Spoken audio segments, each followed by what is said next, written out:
Hello बच्चों, आज जो है मैक्रो इकोनॉमिक्स का चैप्टर नंबर 7 की जो लेक्चर नंबर 7 है और aggregate demand and related concept की, इसी में जो है एक आज हम रिलेशनशिप पढ़ेंगे दो तरह की, जो कि एक का नाम है आप लोग का relationship between APS and MPS. ठीक है ना। और एक हम एपीएस एंड एपीसी। पहले हम इसके बारे में बात कर लेते हैं कि एपीसी और एपीएस क्या होता है। आप लोगों को बच्चों पहले पढ़ाया गया था कि जो इनकम होती है, इनकम को 2+ भागों में जोड़ देते हैं, कि यानी कि जो वाई है C+S, यानी कि जो इनकम है उसे कंजम्पशन प्लस सेविंग बोलते हैं।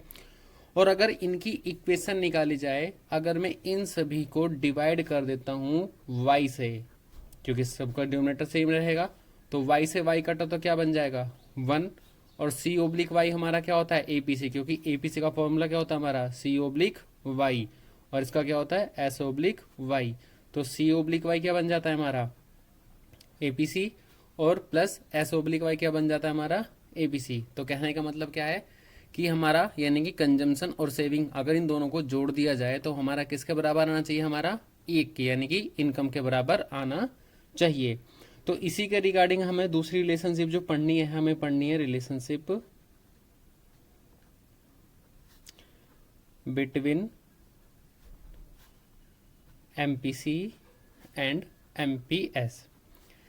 देखो बच्चों, इसका मतलब होता है चेंज इन इनकम और चेंज इन कंजम्पशन। बिल्कुल सही बोला। तो कुल मिला के जो है, अगर मैं इसकी बात करके चलता हूं तो डेल्टा वाई इक्वल टू होता है delta C plus delta S, क्योंकि इनकम के चेंज होने के कारण या तो आपकी कंजम्पशन में चेंज होगा या आपकी सेविंग्स में चेंज होगा। और अगर मैं इन सभी को डिवाइड कर देता हूं डेल्टा वाई से, क्योंकि सबका डिनोमिनेटर सेम है, तो कुल मिला के इसको एक से एक कर, इसका आंसर कितना आ जाएगा 1 आ जाएगा। डेल्टा C/डेल्टा वाई हमारा क्या कहलाता है एमपीसी, और डेल्टा S/डेल्टा वाई यानी कि सेविंग इनकम क्या कहलाता है हमारा एमपीएस। यानी कि एक फॉर्मूला हमारा ये निकल के आ गया और एक फॉर्मूला हमारा ये निकल के आ गया। तो कुल मिला के दो फॉर्मूले निकल के आ गए। अब इसी दो फॉर्मूले की सहायता से हमें क्वेश्चन जो है वो सॉल्व करते हैं अपनी।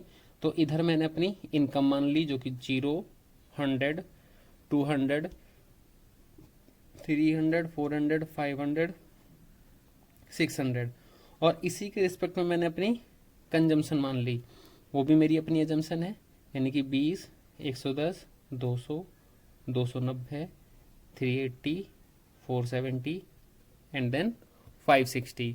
और आप लोगों को पता है कि जो सेविंग्स होती है वो कैसे निकलती हैं हमारी, यानी कि इनकम, यानी कि इनकम को क्या डिनोट करते हैं वाई, और उसको हम सी। अगर मैं कंजम्पशन इनकम में से कंजम्पशन घटा दूँ तो मेरी सेविंग आ जाएगी, जो कि इसमें से इसको घटाया तो -20, -10, 0, 10, 20, 30, 40 हमारी सेविंग निकल के आ गई। अब हमें जो है पहले एपीसी निकालना है, एपीएस, तो ये सारी चीज़ें निकालनी, और इन सभी के चेंज इन चारों चीज़ों को निकालने से पहले जो है दो चीज़ें और निकाल लेते हैं हम लोग। डेल्टा सी मतलब कि कंजम्पशन में कितना चेंज हो रहा है। तो जैसे कि 20 में से पहले में तो डैश आ जाएगा, अब 110 में से 20 घटाएंगे तो कितना आएगा आप लोग का 90, 200 में से 110 घटाएंगे तो कितना आएगा 90, यानी कि लोअर में से छोटी वाली फिगर। ऐसे ही सभी का डिफरेंस कितना आ जाएगा आप लोग का 90, 90 और 90। और ऐसे ही हम क्या निकाल लेंगे अपनी मतलब कि डिफॉल्ट, यानी कि चेंज इन सेविंग्स, यानी कि इसमें से पहले वाले में तो डैश निकल के आएगा, क्योंकि इसमें से घटाने के लिए कुछ भी नहीं है। और हाँ, अगर इसमें से ये सारा का सारा ऐसे घटाते चलेंगे तो 10, 0, सॉरी 10, 10, 10, और हर जगह हमारी सेविंग कितनी निकल के आ जाएगी 10, 10 निकल के आ जाएगी। ठीक है बच्चों। अब उसी के आगे अगर हम एपीसी निकालें, और आप लोगों को पता है कि एपीसी का फॉर्मूला क्या होता है C/Y, यानी कि C ये है हमारा C/Y। अगर मैं इसको निकालता हूं तो मतलब कि 20 डिवाइड बाई 0 तो इन्फिनिटी निकल के आएगा, और 110 अगर डिवाइड करता हूँ 100 से तो कितना आएगा 1.1, 200 को 200 से डिवाइड करा तो 1, और ऐसे ही मेरी कुछ सारी की सारी फिगर्स निकल के आ जाएंगी। ये ऑलरेडी कैलकुलेटेड है, इसलिए मैं डायरेक्टली लिख रहा हूँ, आप लोग कैलकुलेट करके देख सकते हो। एपीसी निकल के आ गया। और ऐसे क्या निकालना है हमें एपीएस, और एपीएस का फॉर्मूला क्या होता है S/Y, यानी कि जो सेविंग डिवाइड बाई वाई। और ये कितनी है हमारी, क्योंकि कोई भी नंबर जो है 0 से डिवाइड नहीं हो सकता, इसलिए इन्फिनिटी निकल के आएगा। और उसके बाद में इसको हम डिवाइड करेंगे इससे, तो माइनस का 0.10, फिर 0, फिर 0 पॉइंट इतना, फिर 0.5, 0.6 और 0.7। बच्चों देखने वाली बात है कि इनकम के बढ़ने के साथ देखो मेरी सेविंग भी कंटिन्यू क्या हो रही है, इंक्रीज हो रही है।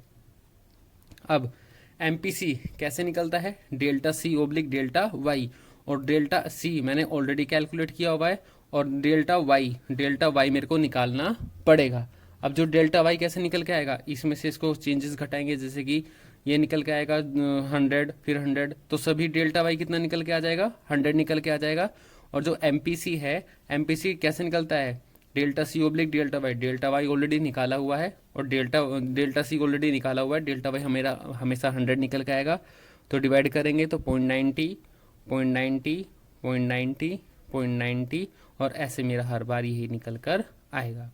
ठीक है, और एक निकालना है मुझे एमपीएस, और एमपीएस का फॉर्मूला क्या होता है, delta S oblique delta Y, और जो वाई है डेल्टा वाई ऑलरेडी भाई सिंपल सी बात है, हम एक दूसरे में से घटाते चले जाएंगे तो 100 ही आएगा ना, जैसे कि 100 माइनस 0 तो 100, 200 माइनस 100, 100, 300 माइनस 200 तो 100। तो और ऐसे ही हमारा डेल्टा सी भी गिवन है हमारा, सॉरी डेल्टा एस भी गिवन है हमारा, तो जस्ट अपॉन में डिवाइड करना है, तो हर किसी का आंसर कितना निकल के आएगा, 0.10, 0.10, 0.10, और ऐसे हमारी सारी की सारा आंसर निकल के आ जाएगा। अगर आप लोगों को वीडियो लाइक करिए तो प्लीज़, अच्छी लगी हो तो प्लीज़ लाइक करें और वीडियो को शेयर करें। Thank you.